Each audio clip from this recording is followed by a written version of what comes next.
के भिडियो बनाएको होइन राम त्यो मान्छेले कत्रो खाएको भन्छ बनाउनु त्यहाँ ढेँडो होइन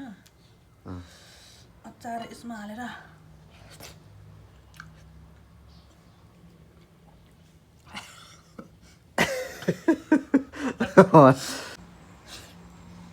आफै कराईमै पो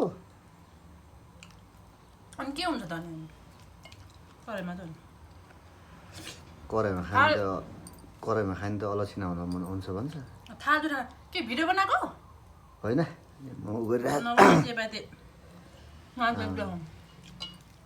के हो त यो अनि खाएको चाहिँ बोडी र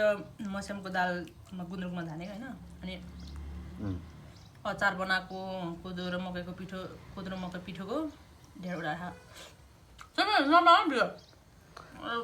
भिडियो बना होइन हौ तेरो भिडियो बनाएर चाहिँ कसले हेर्छ बित्थामा मलाई हेर्दैन म हाल्छु हेर्नु म बनाएर हाल्यो भने 2-4 जना मान्छेले हेर्नुहुन्छ भिडियो बना होइन राम त्यो मान्छेले कत्रो खाएको भन्छ बनाउनु त्यहाँ अनि यो चाहिँ को लाउँछ यो सबै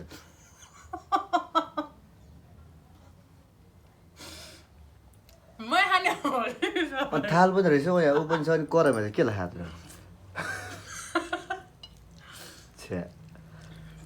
कराईमा खाने हो कि खै के माम्री नाश हुन्छ कि माम्री होइन भिडियो बनाएको भए हेर्ने माम्री नाश हुन्छ त्यही भएर अनि यो सबै सिधै आउँछ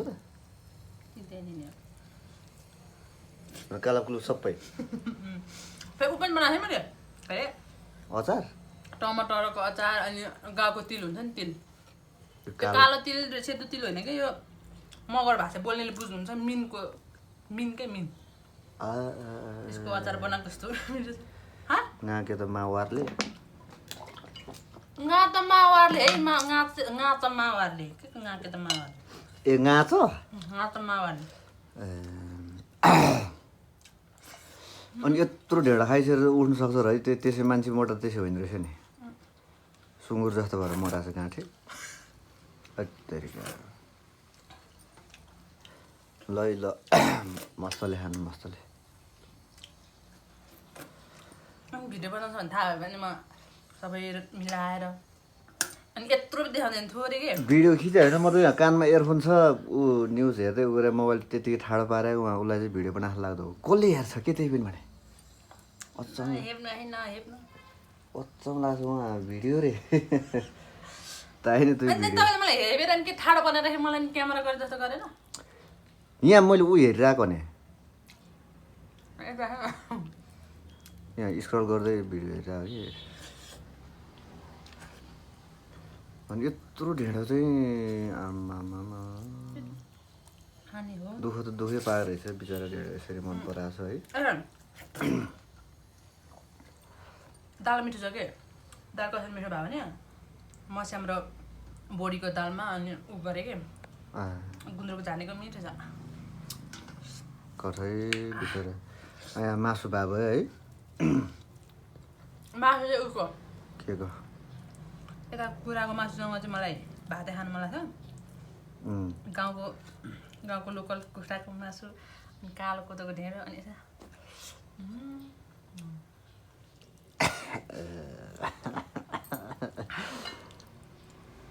ल ल मस्तले खाऊ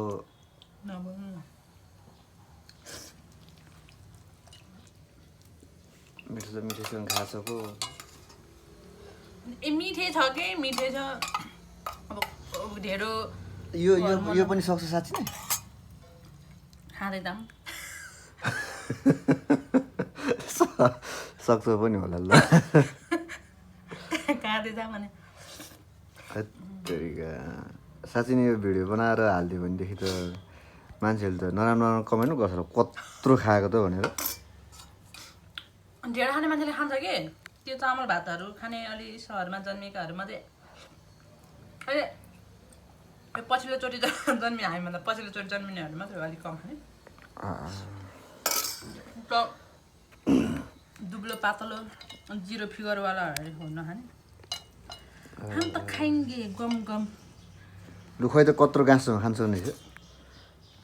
ठुलो गाँसमा कत्रो गाँससँग खान सक्ने छ ल यत्रो गाँससँग बनाएर लु होइन कत्रो सक्ने छ कि हेरौँ लु ढेँडो होइन अचार यसमा हालेर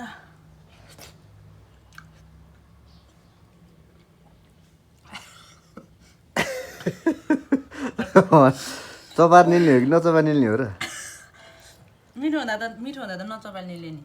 अच्छा अच्छा फेरि हेर्ने लु त ठुलो सबभन्दा ठुलो गाँस लु हातमा अटेसम्म त हो नि लु त लु मलाई 3 गाँस हुने भात खाँदैछ यार एकचोटमा त अनि यो माम्री पनि खान्छ ल ए माम्री त्यो उसको चाहिँ के मकैको चाहिँ माम्री नमिठो लाग्छ मलाई कना जस्तो लाग्छ यो कोदोको त मिठो हुन्छ कोदोको त मिठो हुन्छ त्यो रोटी सानो सानोमा रोटी सेल त्यो के अरे घाँस काट्न जाँदा के गर्न जाने बेलामा रोटी खाजा बनाएर लाँदै त्यो बेलामा रोटी पोल्यो अनि आगोको छेउमा सुकायो अनि खिङ्रिङ्ग परेको बनायो अनि यसरी अचारसँग गाउँमा खानु भने कि खाएको हेरेपछि जानु पर्यो आँखा लाग्यो नि लास भनेर तपाईँ खानु भने आउनु उहाँ थौ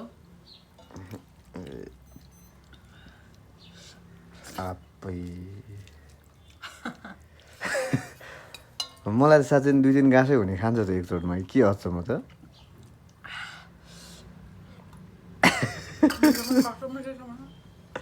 अचार म त यस्तो जस्तो सोचेर बनाएको थिइनँ भाइ कस्तो ठिकै होला भने हरियो खुर्सानी अनि तिल अनि ऊ मात्रै हो टमाटर हरियो खुर्सानी तिल मात्रै यो चाहिँ के गरी मकैको र कोदोको ल ल राम्रोसँग खाऊ ल है